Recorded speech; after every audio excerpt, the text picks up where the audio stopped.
I've talked about my landscaping issues in the past. I'm trying so hard to find a landscaper here in Lehi, Utah, that I can just give a bunch of money to, and then they just like make my place look awesome. And in Texas, it was pretty easy, and it actually didn't even cost that much. They just like had their systems down. Here, it is like really, really difficult to get some like good landscaping done. And so I had to fire my old landscaper, and I'm having issues with my lawn. Like it's like really green in some areas and like grows like a foot in 4 days. And then in other areas, it's like dying, right? Certain plants are getting flooded. Other ones aren't getting enough. So it's an irrigation issue.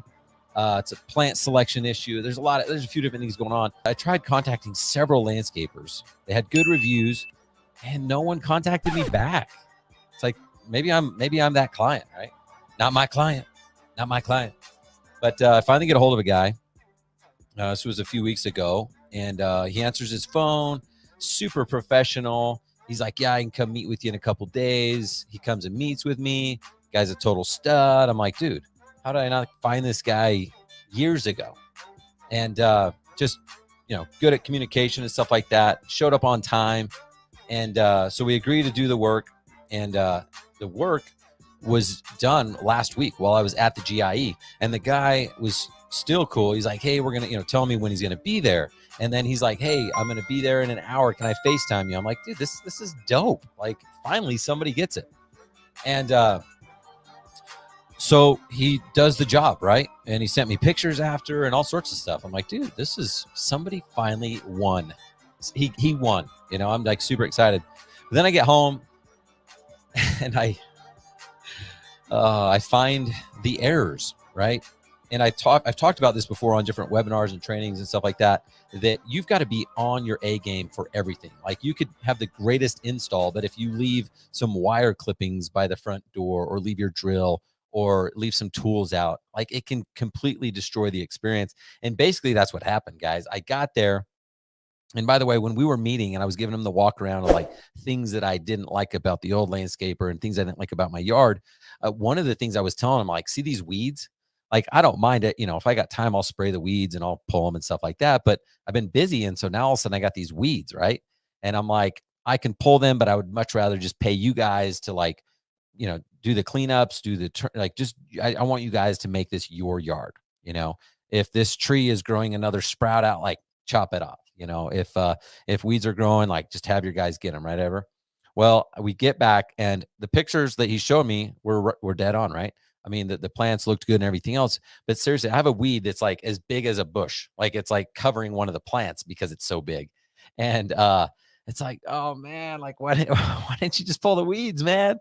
So I sent him a text and I say, hey, just to be transparent and open with my communication, here's the things that I really liked about what you guys did.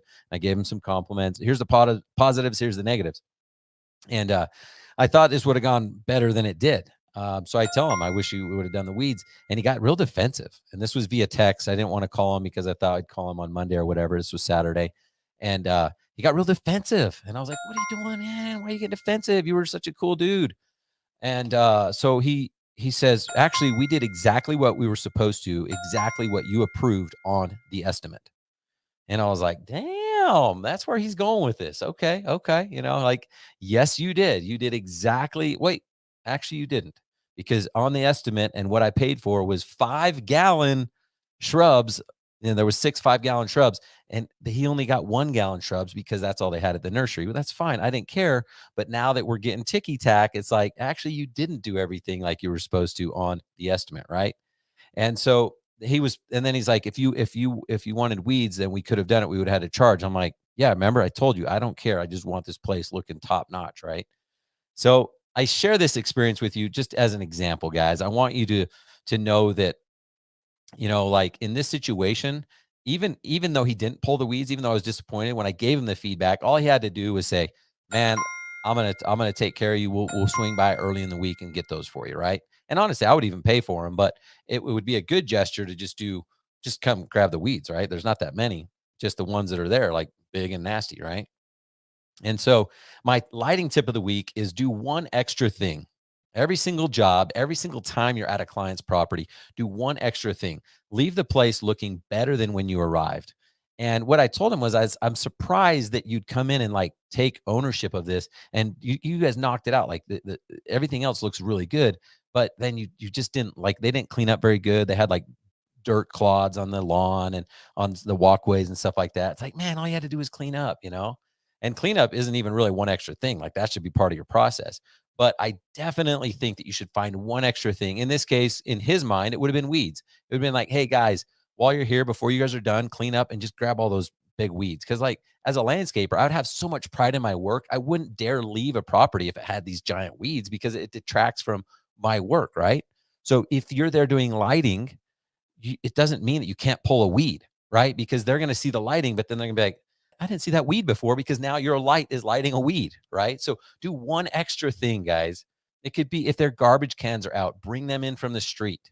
You know, if they're getting home and they need help carrying the groceries in, don't let your guys do this, because they're going to like go in the house and like drop something and break some tile or something like that. But um, try to find one extra thing that you can do on each project, and I promise you it's going to pay off dividends. Do a good turn daily, whatever it is. Like, go out and do this. And I feel really bad because this guy was a stud. Like, he has such potential. He was like the best thing that happened to me from a landscaping standpoint in Utah. And now it's like he's probably pissed at me because I'm pissed at him. And I'm like, but I'm the client. I paid you thousands of dollars. Like, why can't you just get it? Right. So he like made it 90% of the way there to the finish line, and then all of a sudden he just drops off because he couldn't pull some weeds, and he left dirt clumps. And I guess the other thing is, you're not going to be perfect. You're going to forget to pull weeds. You're going to leave dirt clumps. Stuff's going to happen. Take ownership, apologize, and get over there and take care of that client. Because now I'm like, man, now I got to break up with the guy and find somebody else.